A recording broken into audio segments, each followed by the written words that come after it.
to the Outlap. How are we doing, gentlemen? Doing well. Happy to be here as a McLaren fan. And go Lando, baby. Go Lando. Our beautiful boy has done it. The prettiest man, the prettiest 12-year-old on the track, has finally got his first race win after 12 years driving in F1. We're doing pretty 12-year-old jokes in episode 4. I think we're pushing the limits of what podcasting can be. You know, all 8 of our listeners can be locked in. After Tony Hinchcliffe at the Brady roast last night, I think like fucked up jokes are back. So I'm all for it. There we go. Well, gentlemen, we haven't obviously had a pod put together since China, and so we got a sprint, a race, a sprint, and another race.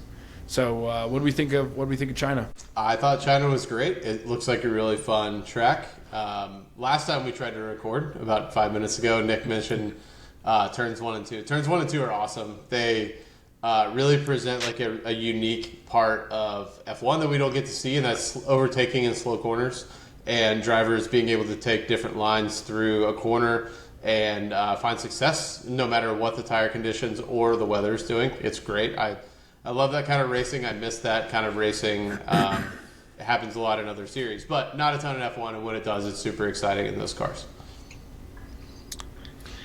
Yeah, I didn't love think to there was see the little bit of peaking of pace. That McLaren started to show last weekend was great. Lando being able to put it on pole for the sprint. Obviously got taken out by Lewis, which I think that was just some hard racing, and I don't think that was too bad of a move either way. But fantastic to just start to see that pace. Good racing overall with a lot of overtakes. Though Max still walked away and won both sessions. I thought that the racing throughout the field was really solid, and Danny Rick finally starting to turn things around a little bit, and then saw that fully come to fruition this week as well. Yeah, no, the sprint I think in Miami was awesome. I thought generally the racing was pretty good across the board, and then to see Danny, my boy, up there in 4th holding them off, I think just to tell you how much development happens between year to year, right? I think looking at that car, can it get through a pack really easily? No. Can it compete when it's out in front and like you have a good driver that can do some defensive maneuvers? Absolutely. I think that's what he was able to hold some folks off that I think traditionally would have passed that car. But good to see him there, and then obviously a pretty abysmal normal Grand Prix for him. But at least in the sprint, he's top 5. Love to see that out of Danny. Yeah, Rick. it was great to see an actual good AlphaTauri or whatever they're called now driver put it in good pace during the race in Yuki Tsunoda. We're talking actual good RB drivers. So. Oh yeah, dude. Whatever. Honestly, the livery. I'll tell you, the livery down super there, cool. Super cool. Ferraris, absolute flop in my opinion. Absolute flop. It could have been beautiful and blue, and instead it was this weird mix of bubble gum. I don't know what it is. Nick, what do you think of the race? They did that with the yellow. I think it was at Monza last year. They were going to do the yellow liveries, and like yellow livery is something special, and they just made a mockery of it. They did the same thing this year. It's a shame. Yeah, they're always going to stay there. Ferrari red. At least they're trying to do something, right? So there's that. And then on the note of AlphaTauri, they have now fully committed to V-Carb, which I support. I think that is just clean and concise. It just is nice and easy.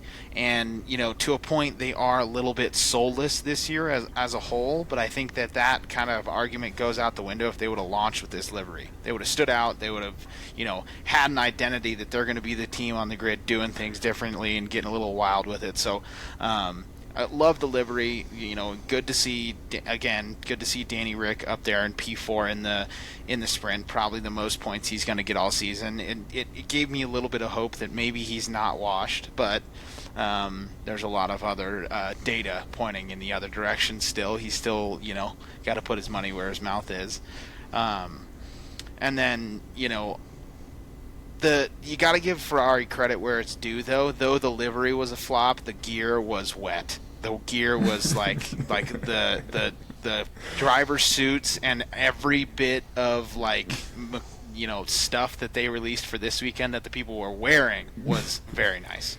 No, I totally agree with that. That's what made me so pumped for the liveries when they dropped all the merch and the race suits and stuff. I was like, ooh, this is gonna be sick. And then it was like a rapper that released the best song of the album as a single. Unfortunately, yeah, exactly. That's exactly what it was. Yeah, I thought Charles Leclerc, with the goatee that he had going on, he had a big time speed racer vibe going on this weekend with that light blue suit. I saw him and I was like, oh, go speed racer. Serious question, Nick, you hit it at it. Do you guys think Ricardo is washed or not? Because you all both, I think, speak of him as a driver in much more serious terms than I do. And I'm curious. I know you're fans, but heart of hearts, what do you feel? I think, again, there's a lot of data pointing into which that he might be a little bit washed. And we saw the little peeking of its head of old Danny Rick coming back. And I think we all want that to be the case, and we all are trying to will that into existence. And it's if you look back on it, like I said a few weeks ago, he's unfortunately still, I think, going to be the driver that's remembered for running from the fight with Max Verstappen. And, to your point, maybe he didn't really have the chops to hang with him. But, he had a lot of good performances in Renault specifically and in the Red Bull. He was that team leader. And then the McLaren just didn't really work out with his driving style, but at some point, adaptability is a piece of being a driver. So maybe he just found lightning in a bottle in that, stint there at the beginning of, his career with Red Bull that made us kind of really build him up to be something more than he was, as well as, he was the main character of Drive to Survive that really got everybody into the sport in the first place, right? So there's that element of nostalgia and, he's a super likable guy, so it's I'd love to really sit down and look at the numbers, which I've not done, but just to really give it, here's the results from Yuki Tsunoda and here's the results from Daniel Ricciardo, and are they really that much different? I don't know. Other than the fact that he had the chance to fight in a Red Bull for 3 or 4 years without Max as a teammate. Yeah, no, I think I love Danny Rick because of just how he makes the sport approachable. He doesn't feel like a rich kid that got off his yacht to drive a kart and then ended up in an F1 car. Yeah.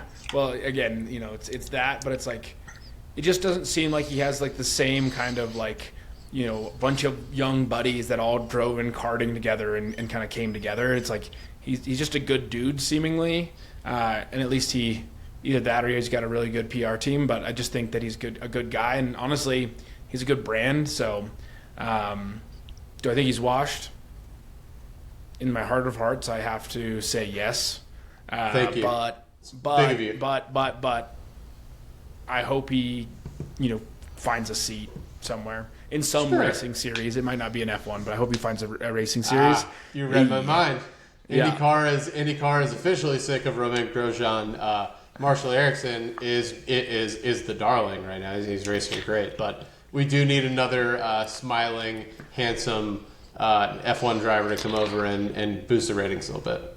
There's also a very, very big fit there in that he has kind of become an honorary American. When he was still on the grid, he made Austin a big thing. When he came in on the paddock on the horse, you know what I mean? So, and he spends a lot of time in the States. There's a lot of things that I think add up. I don't think he's going to hang up the cleats, but if he has a say in it. If he doesn't, obviously, I think he might happily go to a top team in Indy Car and see what he can do there.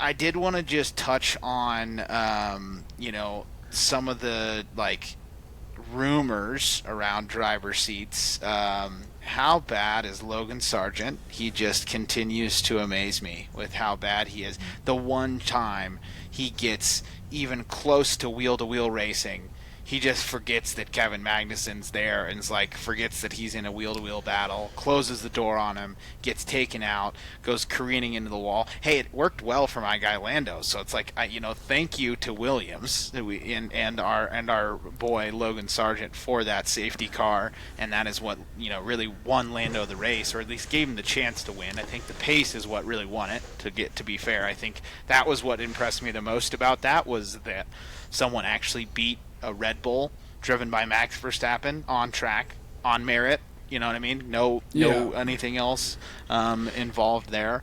But yeah, I don't want to waste another minute talking about Logan Sargent. Honestly, I was gonna say, if you're tuning in from Mars and you don't know what F1 is, Lando Norris has won his first F1 race in Miami.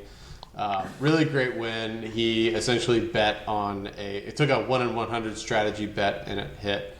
And I think I've talked to you guys about this before, but I'm in a group chat with some golf guys, and they casually watch F1, and they know I'm a big F1 nerd. And somebody was in the group chat asking why I watch F1 the week before, and I got to bring this up. I was really excited to be you have one of these 1 in 100 strategy bets, and as soon as it hits, you can feel the broadcast go frantic. And you know that every single person who watches F1 is frantic.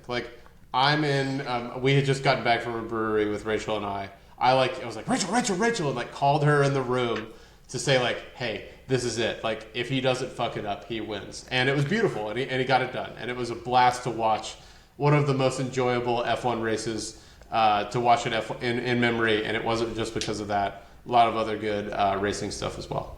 No, absolutely. So this is what I want to ask you guys on the strategy side, because I honestly, I was watching it with some friends, and I kind of popped out when safety car goes up.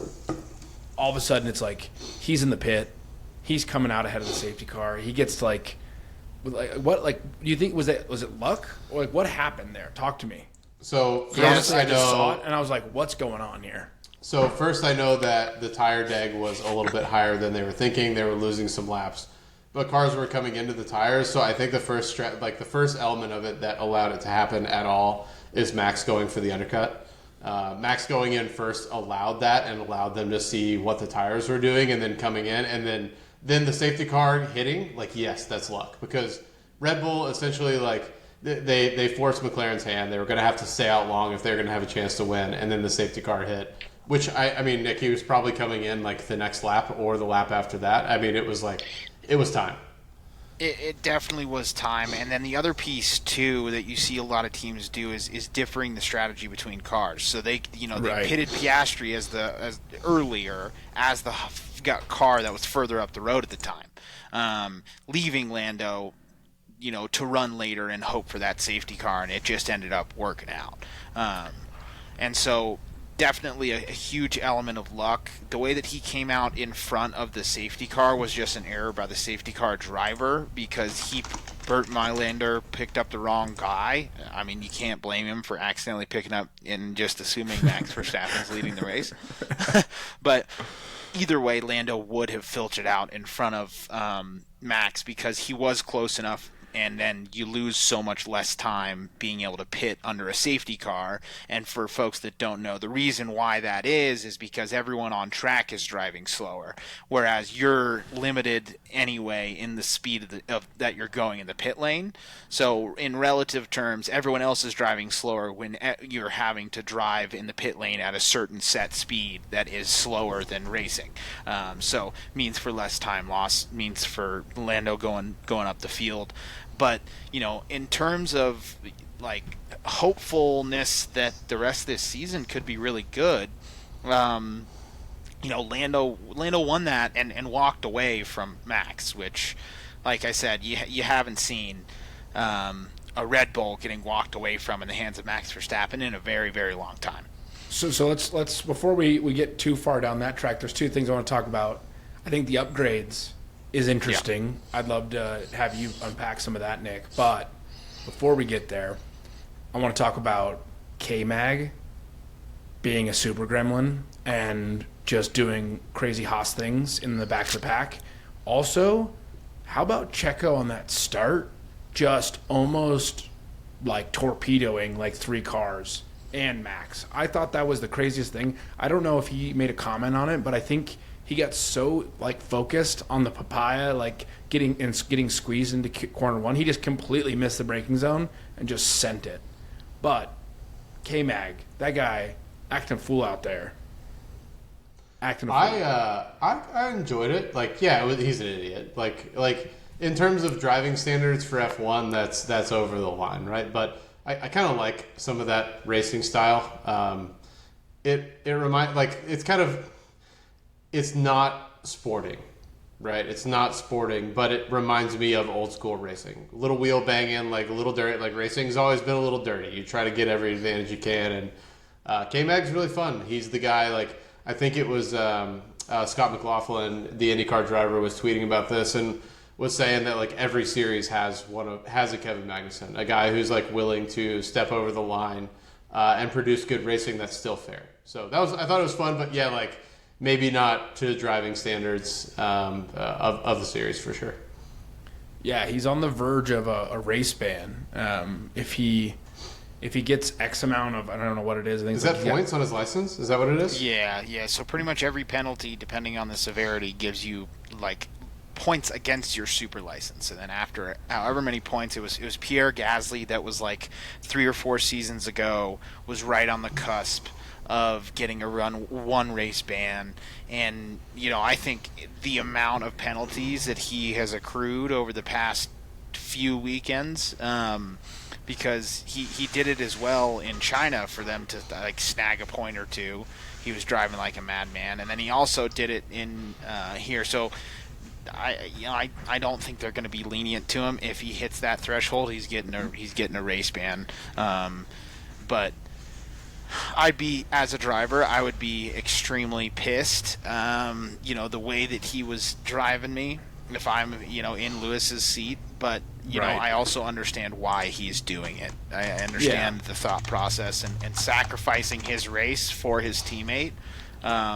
But at the same time, if it's virtual, at some point you just pit him and you put him in the wall and you have a nice day. Whereas you can't do that in real Formula One. You can't actually intentionally pit somebody.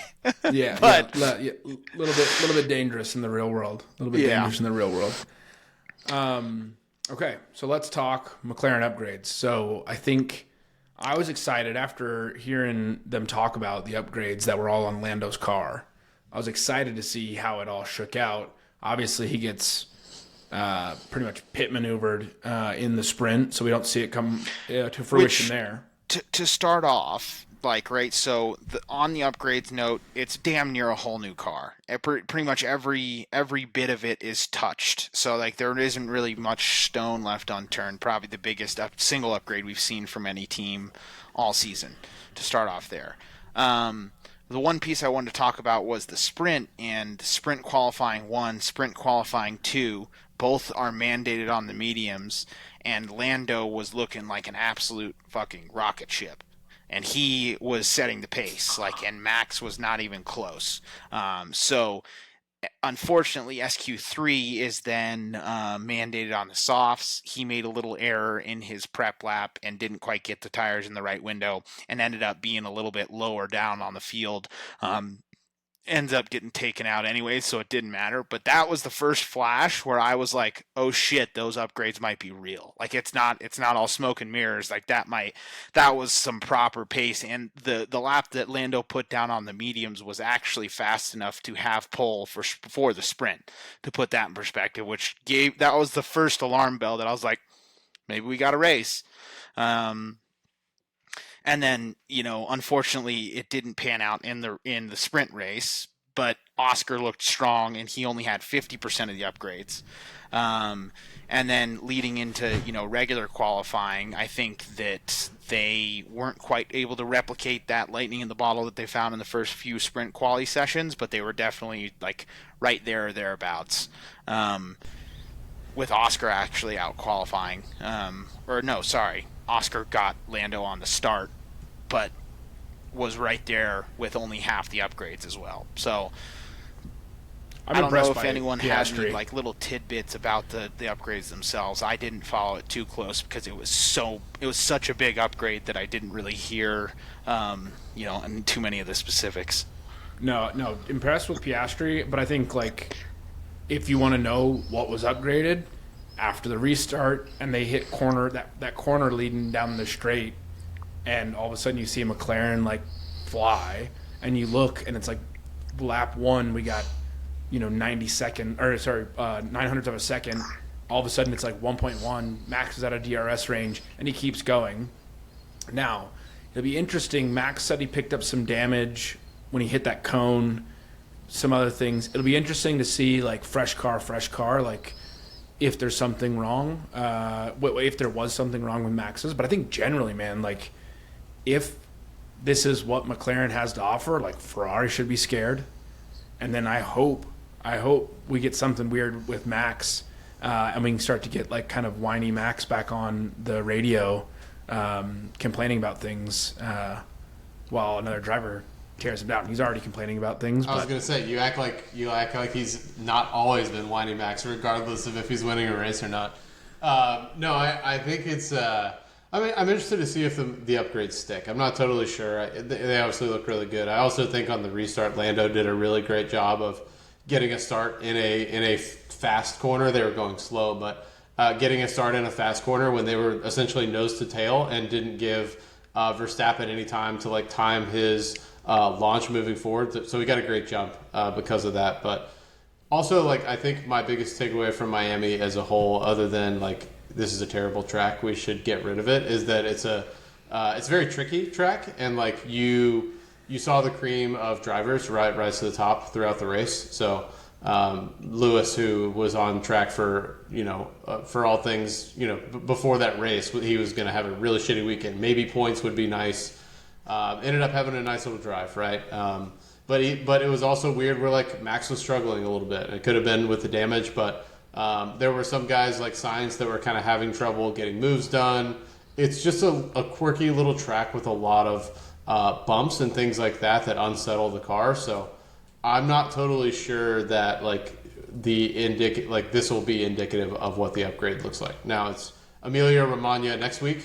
I think that's going to be a lot more indicative of what that upgrade looks like. But I'm really hopeful. It was really fun to watch, and obviously like another car battling at the top would be sick. And like it's kind of been a boring start to the season, right? And if this is our first race in 2 years where there's been a battle for the top and there hasn't been some weird weather event that's really messed with it. So it would be awesome to see.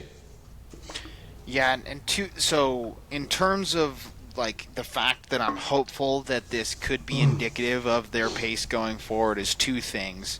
I think that their two biggest struggles were slow speed corners, which there are a good number on this track, and then aerodynamic efficiency.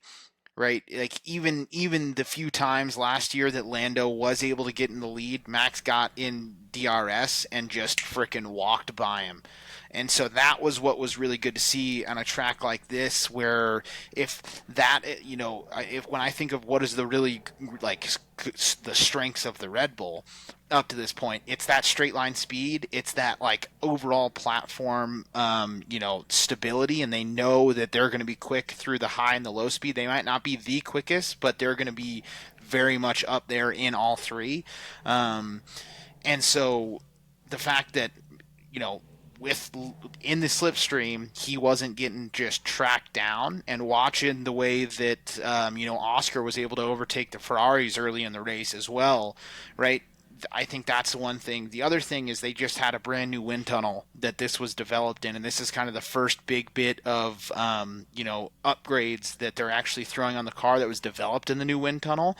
So if it has worked this well, that means early correlation. That means great news, because they can actually start to hopefully utilize those like newer, better facilities as well.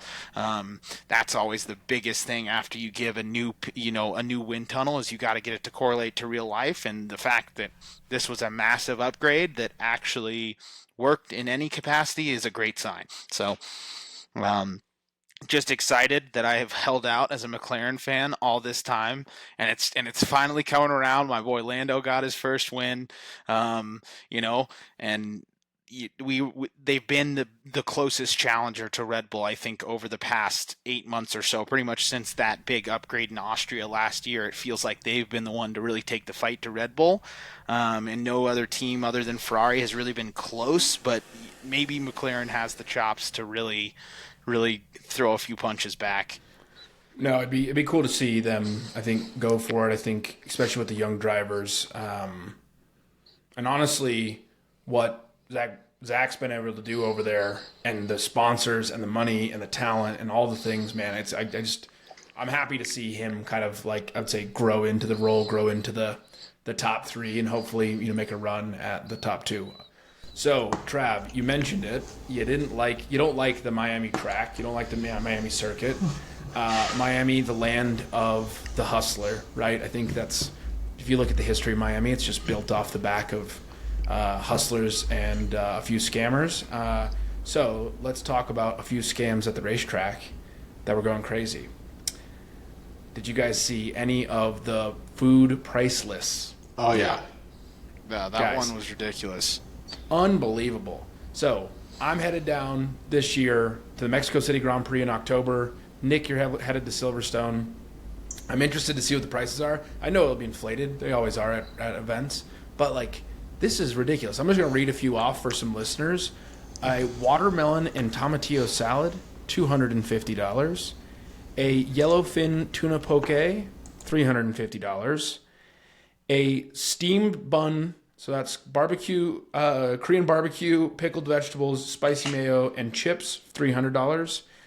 And then the most expensive one, besides the prawns, is an F1 platter, which is sliders, ribeye, quesadilla, and chicken tendies for $500. That's bananas. Now, and just like everywhere, even more expensive are the drinks. You ready for this? The most expensive bottle on here was a Clase Azul Tequila Ultra. Boys, guess how much it cost if you haven't been looking. 10 racks. 10 racks. You're both under Whoa. That's crazy. $1,000 for Dude, a bottle that's of a nice tequila. bottle. It's a nice bottle. But it's like, what, like $300 at most? Yeah. Like you get a pitcher of cucumber mint with Hendrix cucumber and lime for $130. Like, just crazy, man. Just crazy. The scams, the price gouging, all the things. I hope America doesn't do silly American things and run some of these races off because they're trying to squeeze the eagle shit out of the quarters in everyone's pocket. But This race is not for us.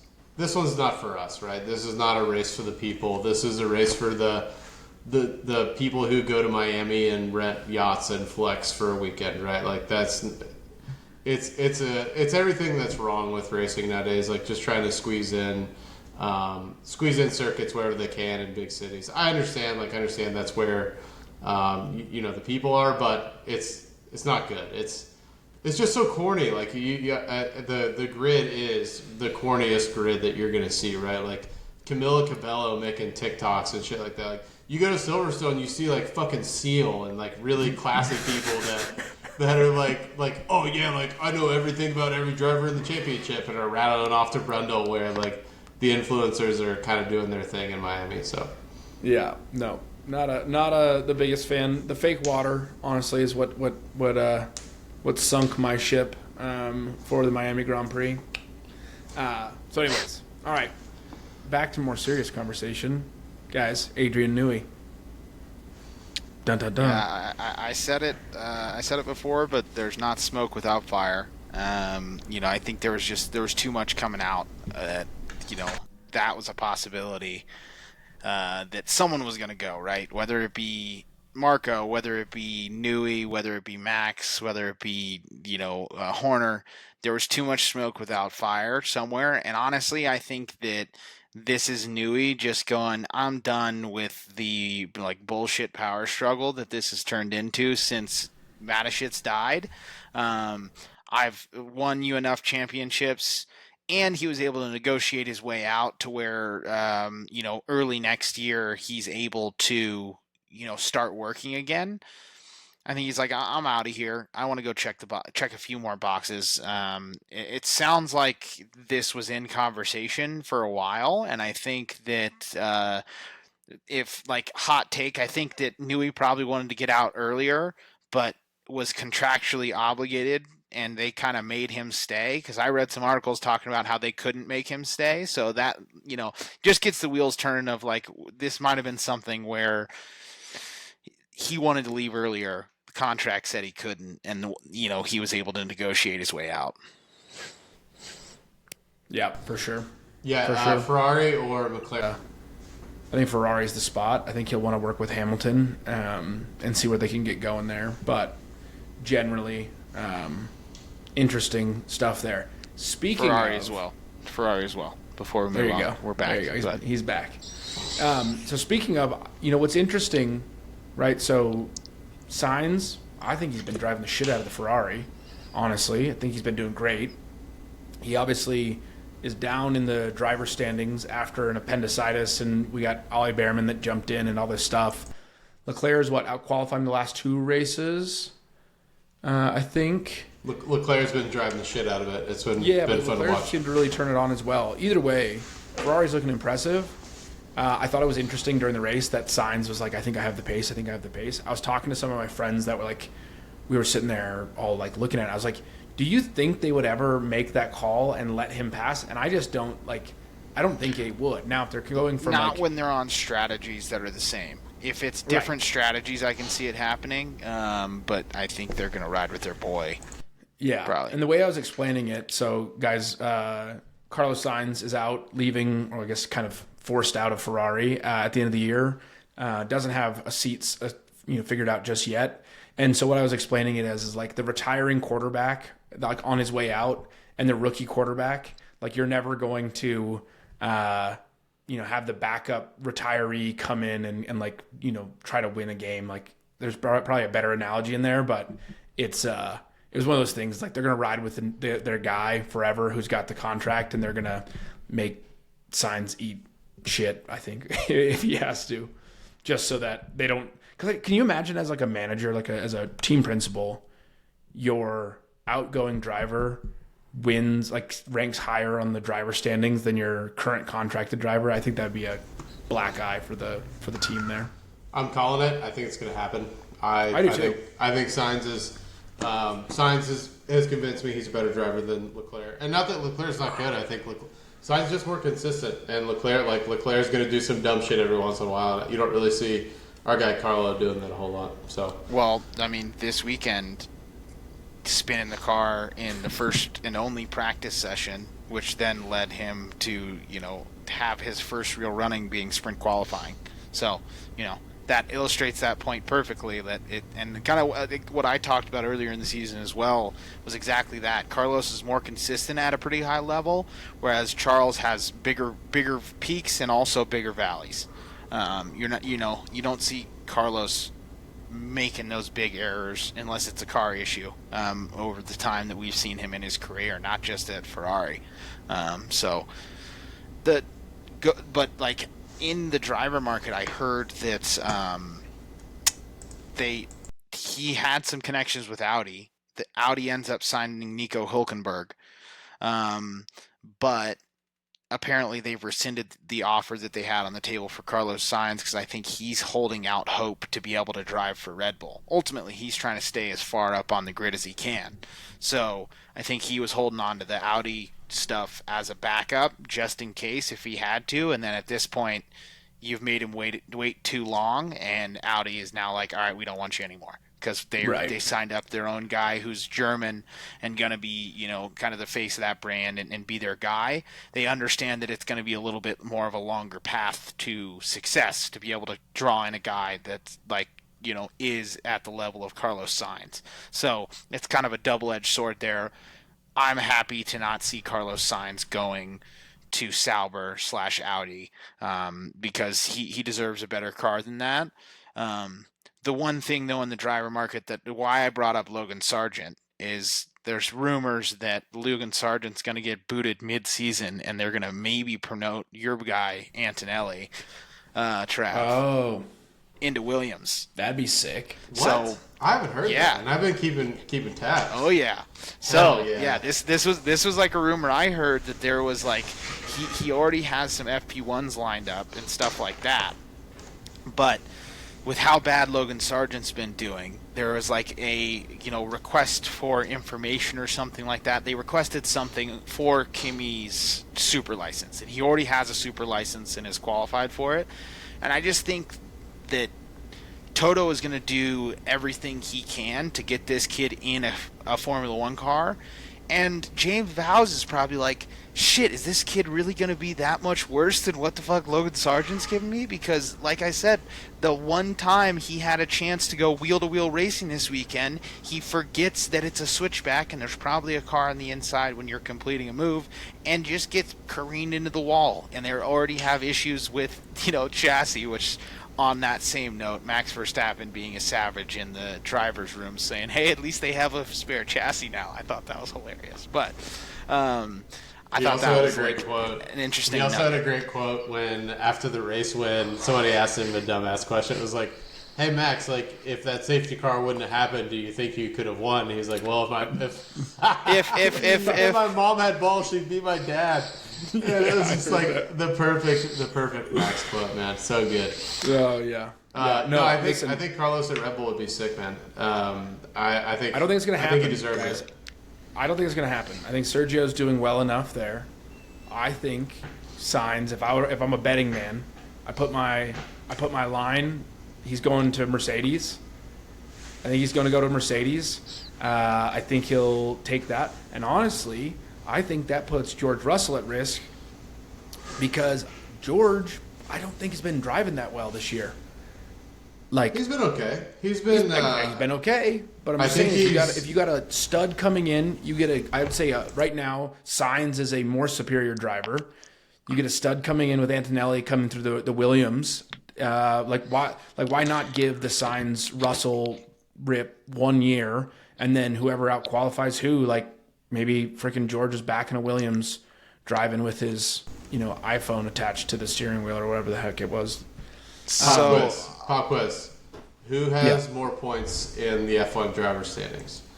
George Russell or Lewis Hamilton? I think it's because I said George. It's got to be George. It's George. He's got 10 more points than Lewis this year, which does not mean a whole lot. And Mike, what I wanted to call out too is you're calling out that Carlos is so much outperforming George. Well, it's when he's in the number 2 or number 3 car, not the number 4 or number 5 car, it's a little bit easier to shine, right? And you also you can't discount that George has gone against Lewis fucking Hamilton, who is no slouch and hates nothing more than losing to his teammate, and has beat him 1 year. I think he lost last year just barely on points, but has definitely been holding his own. Third layer to it of why I don't think they're booting George is they have a vested interest. They have paid a lot of money through the junior series and categories to get him there. So it's like it's taking that investment and that relationship you've built over those years and saying, all right, that's a sunk cost at this point, Carlos, let's do this thing, which Red Bull has done many a times. But I just think there's a lot of things weighing towards they're going to stick with George. And in my mind, they're very similar, like, caliber of drivers. I think if given the car, like, they are in the echelon of guys that can compete for a championship. Whereas, like, there's a guy like Stroll that you're like, no, that's not happening, right? There's a guy like even Kevin Magnussen, right? If he's put in the top car, I don't look at him as a driver that is really going to compete for a championship, right? At this point in his career, like those young guys that have won every championship, like that's the other thing too, Mike, is George has won everything going up to Formula One. So no, I get it. I'm just saying, in my cooked up scenario, Sainz to Mercedes, so I can stay a Mercedes fan. Otherwise, because I learned this weekend, I'm a fair weather fan. Whoever's winning, baby, with the exception of Max Verstappen, I might want some of their merch, honestly. So, But anyways, yeah, I think that'll be an interesting play. It'll be interesting how it all shakes out. Man, I just would like to see Mercedes have a freaking car that isn't built out of Legos and driving so slow. On the plus side, Red Bull's going to be in Mercedes' position in 2 years. So we just have to wait 2 years and everything will be fine. There we go. And then everyone's going to be complaining about McLaren dominance.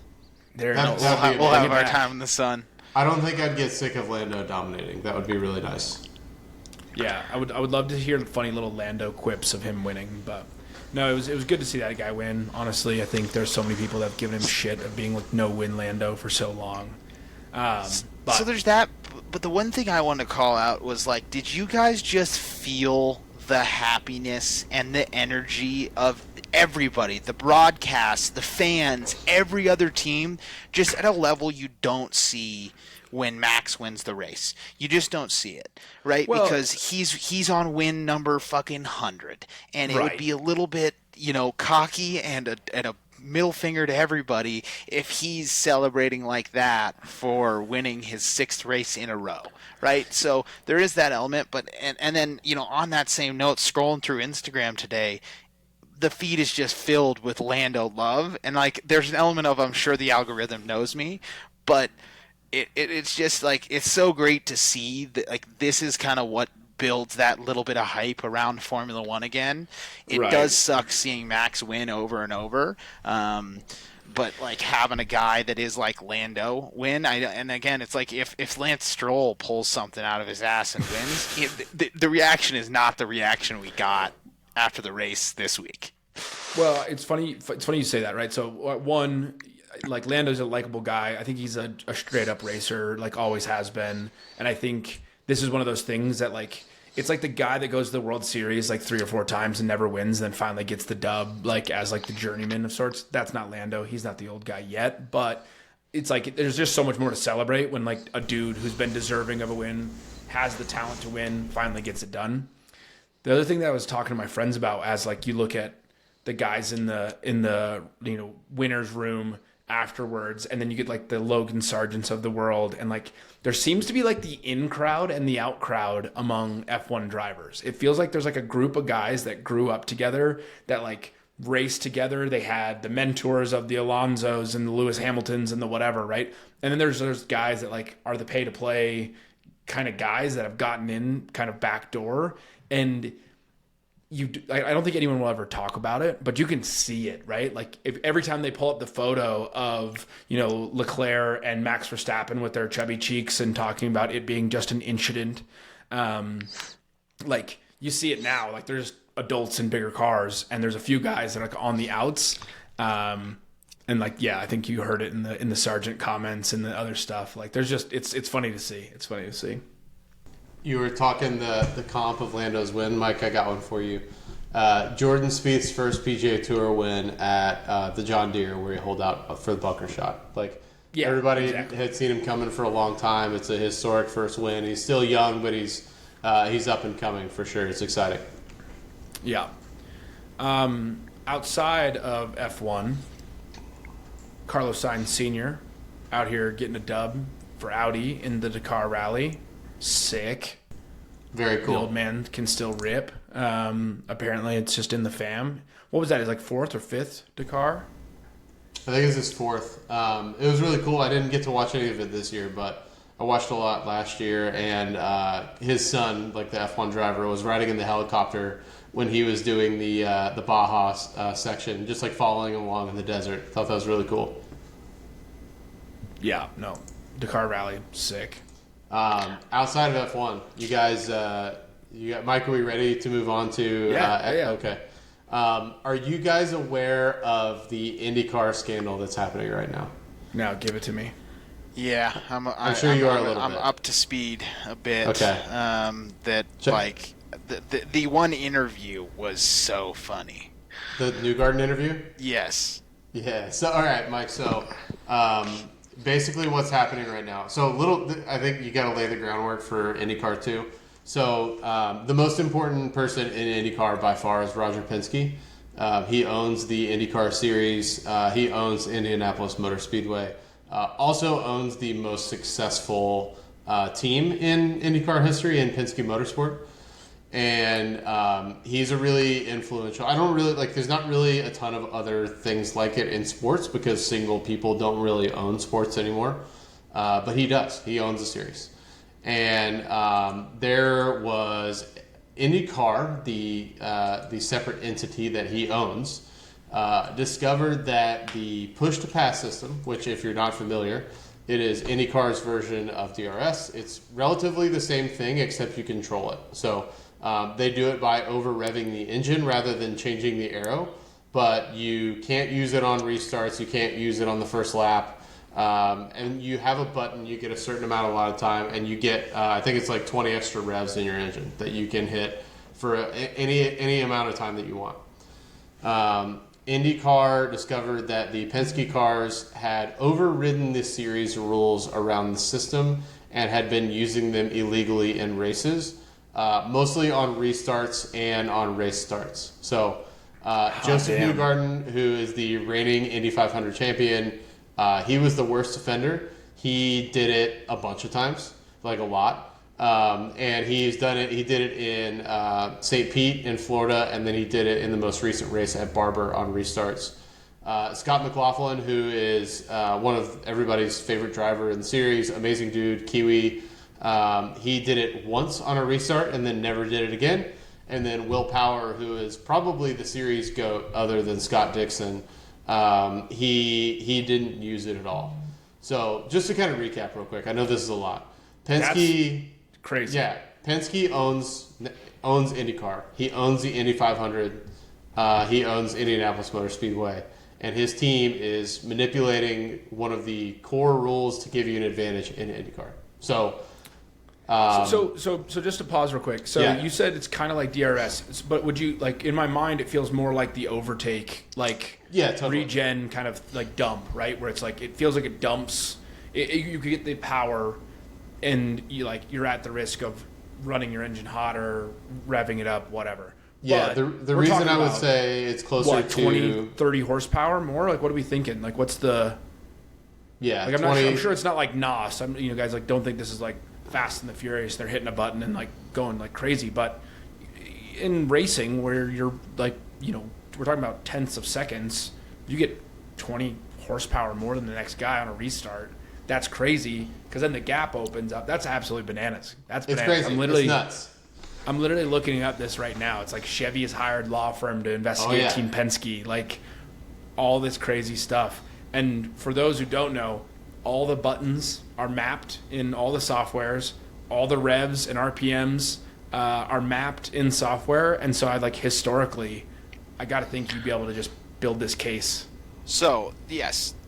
The one thing I think is very interesting is obviously having your own entity crack down on your other own entity that you own, right? So it's like IndyCar, the series, which is owned by Penske, is cracking down on Penske's teams, which is just obviously a weird conflict of interest that's going on there. But if you look at the history of racing, if you look at the history of Formula One, that's what it is. Like, that's an oversight of regulation. The fact that they were even able to do that, I think, shows to an oversight in regulation that, clearly there needs to be more checks in X, Y, and Z. Like, that's how regulations are built and honed. And I think they are hyper aware of it in Formula One because there's so much more development room. But that's good old-fashioned racing in my mind to a point. The fact that they were able to skirt around the rules and were able to get away with it for a long time, and now the governing body has having to come in and crack down, that's racing, baby, right? Like, if you look at Ferrari back when they had their last title-challenging car, they were dumping more fuel in that bitch is what it was. They found a way to give the car more fuel than everyone else, so it had more power. And then when that got regulated out, they go falling down the grid. It's always a cat and mouse game between the regulator and the racers and the racing teams. The drivers do the same thing on track, and they push those limits as far as possible. until the regulatory body has to step in, and then they adjust. I think there is a level of egregiousness, obviously, that they did in Indy Car, which makes this a little bit different. But at the end of the day, baby, it's racing. So, what other teams were also doing this that haven't gotten caught? That's Zero. what that leads me to So believe. this is, in my opinion, this is hard cheating. Hard C, capital C. IndyCar only discovered it because in the practice session in Long Beach, they couldn't get something was going on. They couldn't enable push to pass, and the 3 Penske cars lit up on telematics. Like, they overrode the system that they were not supposed to override. It's bad. It's I would say this is closer to Crashgate or what the Ferrari and McLaren thing did. Like, this is.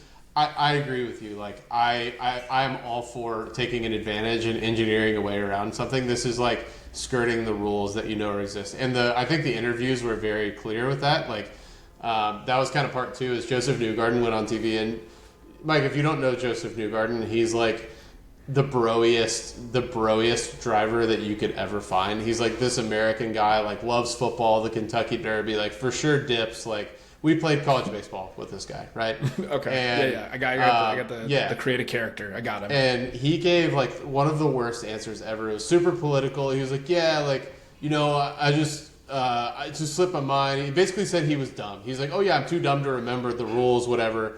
Scott McLaughlin said like, oh yeah, like I pressed it and I pressed the button and it gave me an advantage. I never did it again because I know that's not right. And then Will Power, the vet, who is, I would say, the voice of reason in this scenario, said, like, yeah, I didn't fucking press it because it's not the rules and I know the rules, right? So, well, so here's my thing related to that, and this is, you might know it, you might not. So, in IndyCar, is that button disabled for everyone during the restart? Or is it enabled and you just cannot, like, you push it and nothing happens? Series controlled system. Okay, so they not only... That's why it's closer to DRS rather than the overtake. It's like regulated by the series. Okay, wow, that's bananas. It's crazy, okay, dude. Crazy. It's wild. So, like, and again, like, they only got caught because it lit up on telematics when they accidentally didn't turn it on for the race, or like couldn't turn it on. So, who knows how long it's been happening before this? Like, who knows? I want to share you guys this just real quick. Speaking of just for how long people have been skirting the rules. This was a Dale Earnhardt Jr. quote or a tweet from forever. The old man's left foot. So this is inspection, right? So he's at inspection. They're checking the car and the rear rake. Yeah. And he's lifting the front of the car, so the rear rake. He's literally lifting it with his front foot. That's amazing. So, yeah, you gotta love it, right? You gotta love it. It's racing. That's exactly why I say it's a part of racing because, like, more than any other sport, and I think that the other piece that makes this feel so egregious is a lot of the times in Formula One, this sort of thing is settled behind closed doors. Like with the Ferrari instance, that's all the information that we have from that is not from the FIA. It is from what the regulations were changed. There was an agreement made in closed doors with Ferrari and the FIA, and you don't get to hear about how egregious the cheating was that they were doing because obviously they were using some sort of software manipulation to do the same thing. And so that's kind of the other piece that I think is really interesting here is that it's playing out in the public sphere like this. That's not okay, you caught us, we'll fix it, and we don't really get all the details. This is a very kind of unique instance where you're getting all the details on how they cheated, and it's coming out in real time, not 10 years later. Crazy. Again. Yeah, wild stuff at IndyCar. The only other extraneous non-F1 racing I have for you, if you haven't watched the finish for Kansas NASCAR this past week, it's one of the best NASCAR finishes in a long time. Probably since Ross Chastain rode the wall. So just to set the tone for you, you need to go back and watch it. It's the closest finish in NASCAR history. There was a safety car, I forget what they call it. Safety car with 6 laps to go. They went into NASCAR overtime. The entire top 9 of the race took 2 tires on the outside, That's a pretty common thing when you're trying to save positions in NASCAR that you can do. The guy that was in 10th, Martin Truex Jr., took 4 tires, and in 2 laps finished like a half a second behind the drivers. It was an awesome race for the top between 2 really good cars and a guy who, if he had another half a lap, would have won the race and was absolutely charging through the field. It was fantastic finish. My Rachel, who gets excited for racing, she whooped harder for that than she did Lando's win, and she loves Lando. It was great. Good stuff. How good. Yeah, honestly, I'm still trying to figure out how I carve enough time between all of the racing series and how to watch them. So right now I'm YouTube. I'm always YouTube getting the race recaps. And then honestly, I know I've always thought I'd love MotoGP, so as that becomes more of a thing, I'm sure I'm going to get locked in there. But boys, we're getting close to the top of the hour. Anything else we're missing? No. YouTube TV for recording races. That's how I do it. I catch all of it and just fast forward to where I want to watch and through commercials. It's good stuff. Yeah. And Trav, right now you got a train just tooting that thing. Hell yeah. Right into the microphone. Nick, you're on F1 TV, right? Yes, sir. How you liking that? What would you, if you're gonna pitch me on F1 TV, what is it? If you're a proper F1 nerd, what you can do is you can go to any driver on board at any time. So when the crazy shit pops off, I'm already hopping on all the drivers involved onboard cameras before they show me the replay. That's one. Choice between 2 different broadcasts. So there's an F1 TV broadcast and there is a international broadcast that ends up on ESPN. I personally like the F1 TV broadcasters. They bring in it's the, if you ever have watched the YouTube highlights of the races, Alec Jakes is the main pundit. I really like the way he broadcasts. The other piece is all the additional coverage as well. So all the pre-shows, all the post-shows is kind of why I like it the most. It's like I don't have to go hunting somewhere to be able to watch the pre-race show when I'm downstairs playing some video games and getting ready for the race to start. The only other piece is I can very easily access it from any device. But if you have YouTube TV, you can do the same. I'd say the nerdier side of things that you can do is what I like, and then all the extra access. Yeah, non-sponsored. Ryu, thanks, dude. Yeah, I'll tell you what, I'm getting tired of the Sky Sports 1. Lando's in the lead, and I didn't see him for 15 minutes of what it felt like. And then 2, every time there's a race recap of a pass or something, we're staring at something that's doesn't make any sense. So I know I underutilized it last year when we split it, and by underutilized, I literally never tuned into it once. But I gotta maybe rethink my broadcast. But gentlemen, great talking to you. Another race. We got a weekend off with Mother's Day, and then off to Europe. So exciting one. I think we might have some good racing there. We'll maybe unpack that race when it's all said and done. But I appreciate it. See you guys soon. 2 weeks till the 500. Hell yeah. Dale, yeah, boys. All right, that's the Outlap, getting you up to speed on all things motorsports.